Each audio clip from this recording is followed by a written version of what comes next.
portugueses, ouvidos os especialistas, com o parecer favorável do Governo e a autorização amplamente consensual da Assembleia da República, acabo de renovar até ao dia 17 o estado de emergência.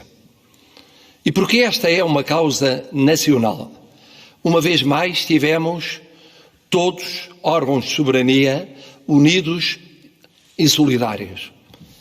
Como unidos e solidários têm estado exemplarmente os portugueses nas suas casas, no trabalho, na coragem serena a enfrentar a pandemia.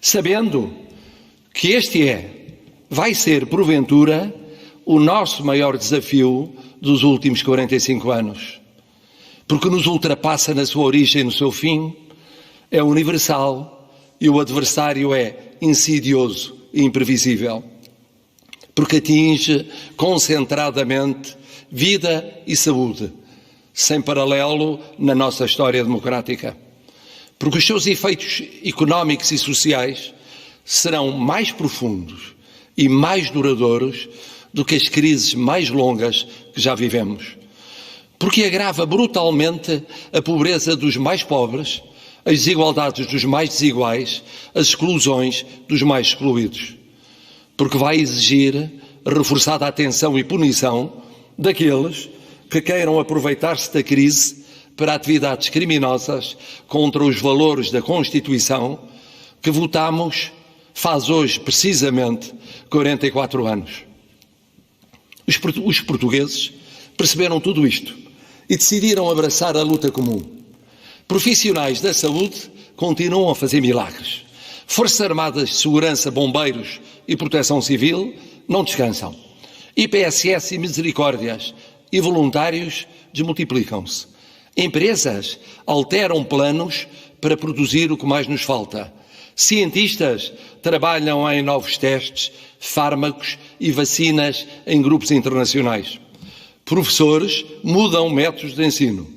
Agricultores iniciam sementeiras e plantações de alimentos essenciais para o nosso dia-a-dia. Operários produzem para a exportação possível. Camionistas mantêm fornecimentos quase inviáveis. Hoteleiros alojam desalojados de lares ou médicos e enfermeiros isolados das famílias. Comerciantes de estabelecimentos encerrados apoiam obras sociais. Autarcas, pessoal autárquico, palmilham freguesias e municípios. Todos entendem que o caminho é muito longo e muito exigente. Começa no combate da vida e da saúde, sem o qual o combate da economia e da sociedade não pode ser travado com sucesso. Mas a vida e a saúde exigem que a economia e a sociedade não parem. Dentro do combate da saúde há, desde logo, 4 fases.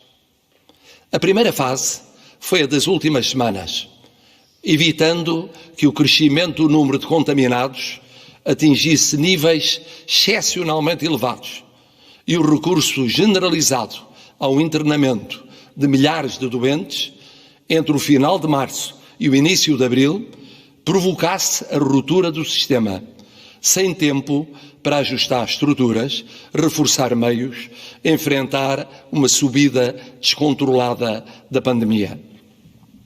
A segunda fase em que entramos será a das próximas semanas, neste mês crucial de abril, tentando manter a desaceleração do surto, consolidando a contenção, tratando a maioria esmagadora dos infectados em casa e gerindo a subida de doentes carecidos de internamento e, sobretudo, de cuidados intensivos.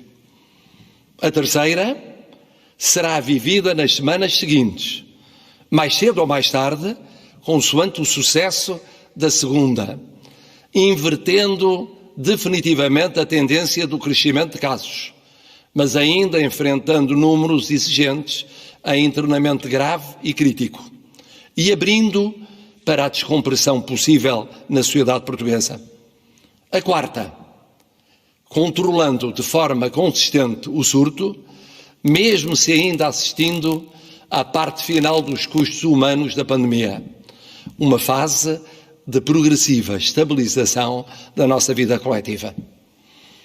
Para já, ganhamos a primeira batalha, a da primeira fase. Adiamos o pico. Moderamos a progressão do vírus, onde o número de infectados certificados começar a subir a mais de 30% e até a mais de 40% por dia, conseguimos baixar para valores de crescimento de 15% a 20%. E depois, nos últimos dias, inferiores a 15%, como ontem e hoje. Ganhámos tempo com as medidas restritivas e, sobretudo, com a notável adesão voluntária dos portugueses. Ganhámos tempo para o traçado das primeiras e mais urgentes medidas económicas e sociais. Agora, temos de ganhar a segunda fase. Não podemos desbaratar a contenção da primeira. Temos de consolidar a moderação do surto, com números que vão subir ainda e muito em valores absolutos, mas que irão, esperamos, descer em percentagem de crescimento. E, ao mesmo tempo, a pôr de pé no terreno os apoios sociais e económicos mais urgentes de entre os urgentes. E temos, nesta segunda fase, de nos focar em 5 objetivos fundamentais. Primeiro, proteger reforçadamente os grupos de maior risco, onde quer que vivam ou se encontrem, em suas casas, em nossas casas, nos lares, em residências sociais ou na rua, sem teto e sem abrigo. Desta frente pode depender decisivamente o sucesso da segunda fase e o passarmos mais depressa à terceira.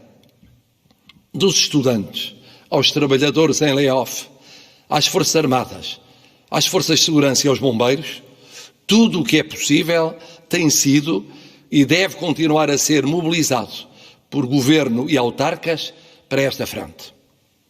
Segundo, utilizar com bom senso e rigoroso critério a abertura da renovação do estado de emergência para prevenir situações críticas de saúde pública nos estabelecimentos prisionais, em particular na população de maior risco ou de maior vulnerabilidade.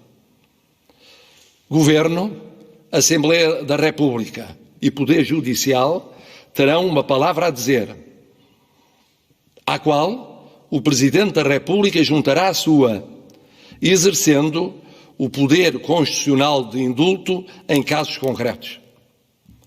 Terceiro, assegurar que, por muitas razões que haja, e há, para cansaço, ansiedade, lassidão, nesta Páscoa não troquemos uns anos na vida e na saúde de todos por uns dias de férias ou reencontro familiar alargado de alguns.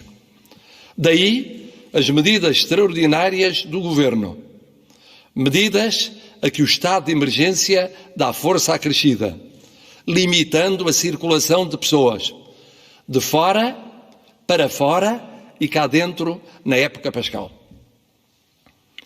Quarto, pedir aos nossos compatriotas que de fora quiserem vir, que entendam as restrições severas que cá dentro adotaremos para a Páscoa e repensem, adiando os seus planos, como todos nós estamos a adiar os nossos planos a pensar na pátria comum. Quinto e último objetivo, definir os cenários para o ano letivo, atendendo à evolução da pandemia em abril. Mais uma das opções do Governo, na sua exigente missão nacional, que o Sr. Primeiro-Ministro comunicará ao país no dia 9. Este é o nosso principal caderno de encargos para os próximos 15 dias. A renovação do estado de emergência, amanhã iniciado, neste mês essencial de abril, um estado de emergência preventivo que hoje praticamente todos compreendem bem, porque tinha de ser declarado quando foi, tem como fim a juntar-nos a cumprir este caderno de encargos e a ganhar a segunda fase do combate pela vida e pela saúde, assim abreviando o começo da reconstrução económica e social de Portugal. Mas só ganharemos abril se não facilitarmos, se não condescendermos, se não baixarmos a guarda. Outras experiências mostraram que situações do grupo de risco e visitas à terra e à família custaram explosões entre os 30 e os 50 dias de epidemia. Sejamos verdadeiros. Vai custar a ver os números de infectados atingir as 2 ou 3 dezenas de milhares até ao dia 17? Vai. Mas o que importa é sabermos que o número de testes está a aumentar e bem, e que isso significa detectar mais infectados, que a maioria deles não é grave, e sobretudo que o que vai fazer a diferença é a percentagem de crescimento diário. Uma percentagem a descer é o surto a quebrar e a aproximar-se a viragem irreversível. Tem sido e continuará a ser uma mudança radical na nossa vida? Tem sido e terá de ser por mais umas semanas. Mas o que importa é sabermos que essa mudança pode valer muitas dezenas de milhares de vidas salvas. Que seja para os que sofreram ou ainda sofrem com a pandemia e para aqueles que nela morreram, sós e sem despedida, e para as suas famílias, a nossa última evocação solidária. Nós não os esquecemos. E é por eles e pelos milhões e milhões que somos que nos comprometemos a vencer esta segunda fase, assim permitindo vencer o maior desafio da vida de todos nós.